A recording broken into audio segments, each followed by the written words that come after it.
Hello everybody, welcome back to the channel, or welcome to the channel if you are new here. I am your host, David James, glad to be here with all of you guys here today. If you guys don't mind, if you are new here or if you're regular here, please remember to like, subscribe and comment, it helps a bunch and I really shows your support. Today I got a true crime episode that I'm going to talk about, which follows a death row inmate called Carl Parasaram. I think I got the last name wrong, but if I do, it is what it is. And without wasting too much time, let's get into today's episode, shall we?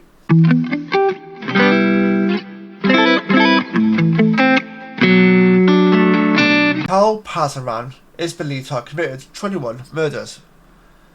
And this article does contain some graphic content, so I want to let you guys know content about what this guy has done in the past, and I just want to let you guys know, in advance sort of thing. So if you don't want to watch the video, completely fair. Words from killers on death row are usually quite haunting, but perhaps none more so than Carl Parasaram's. If I got his last name wrong, I do apologise. I don't know how the hell you pronounce it. It's a quite unusual name for me. So nearly 30 years ago, before he was sentenced to death in 1930, Parasaram committed a slew of violent crimes, which included murder, sexual assault, arson, and also robbery.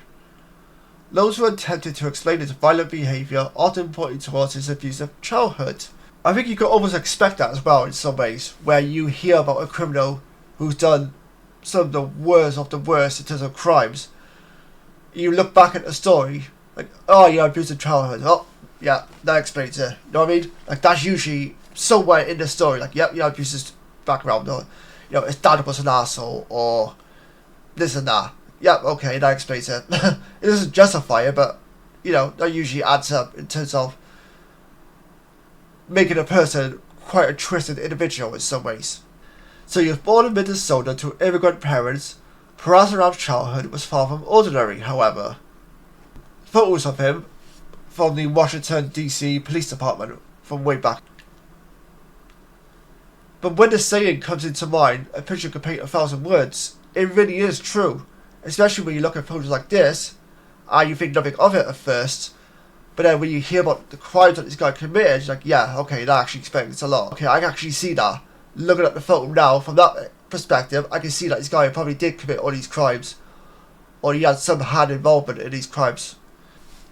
So when he was just a young boy, his father abandoned the entire family, and it wasn't long after that Parasaram committed his first crime at the age of 12, which was theft. At the age of 12, what can you actually steal that would get you locked up in a sense? Like, what's around during that period that would actually get you in trouble for stealing? Maybe anything, just in general, would get you in trouble for stealing at that age. The crime landed him in a school where he was said to have been subjected to beatings and sexual abuse, and upon being released in his teens, he ran away from home. As he ran away from home, he began hopping train cars to get from place to place. Parasaram was gang raped, which he said left him a sadder, sicker, but wiser boy. As for his crimes, he was caught several times for theft in the following years, but his violence quickly began to escalate. Headed into the 1920s, the criminal carried out one of the most twisted murder sprees in modern history. And his most wicked crimes came in 1920 when Parasaram bought a yacht with money he had stolen from former President William Howard Taft. Jesus Christ. This guy stole money from a president. Wow. How, so wait, this dude stole money from a president? Like, what the fuck? First of all, how the fuck does he get near a president to even steal money from him? Like, that's wild. And not many people can say as well they robbed the US president. Of all things, the US president, but as you do. He began luring in US soldiers before raping them, murdering them, and then chucking their bodies into the ocean. The killer later confessed to do this to at least 10 men. Jesus Christ. Parasaram's final words were perhaps as haunting as you would expect for a man that killed many innocent people. Before his life ended, the killer uttered, "For all these things, I am not in the least bit sorry," which you probably wouldn't expect from a guy like him. Rarely ever does a criminal actually have any real emotion, real remorse during the final hours of their lives or whatever. And I probably wouldn't have expected any from this guy as well, if I'm being honest. abundantly added, "Hurry it up, you hoiser bastard. I could kill a dozen men when you are screwing around." Perez-Ram is believed to have committed 21 murders, more than 1,000 acts of sexual assault, and arson, and thousands of arsons and robberies.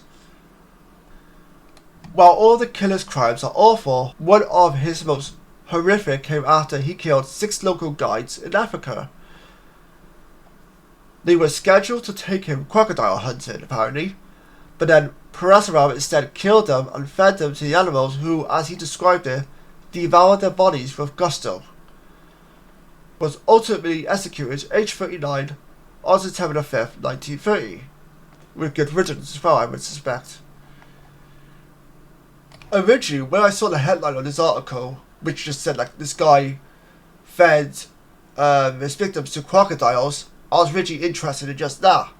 But when I started going through it a bit more and diving into the article itself, I was like, so he did this crime, and this crime. I was like, wow, Jesus Christ, this guy's had like, he's lived a life in a sense. Once you actually start going through the crimes he committed, and you're like, Jesus Christ, like, this guy was on one. Sadistic bastard. There was no saving this guy whatsoever. I'm not surprised that this guy didn't have any remorse when it came to his death row sentencing or whatever you want to call it. His execution, rather. Like, I'm not surprised at all. How I'm surprised there's been no documentary made about this guy on Netflix or any other streaming platform there is. Easy. I never heard of this guy until now. Like, obviously I'm not from America, so a lot of crimes that take place in America I never heard of before. But there's some that get highly profiled, obviously like the Jeffrey Dahmer stuff.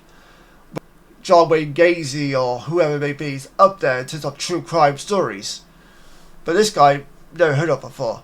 And I'm actually surprised at that, given the crimes that this guy committed and how sadistic this guy was. Before I end the episode, if you guys want to share any feedback, please let me know down below in the comments. Whatever it is you want to say, go for it. Whether it be about the story, whether it be the killer himself, if you have any thoughts on the story or the killer. Overall, until next time, take care, stay safe, and I'll see you guys next time. Bye bye for now.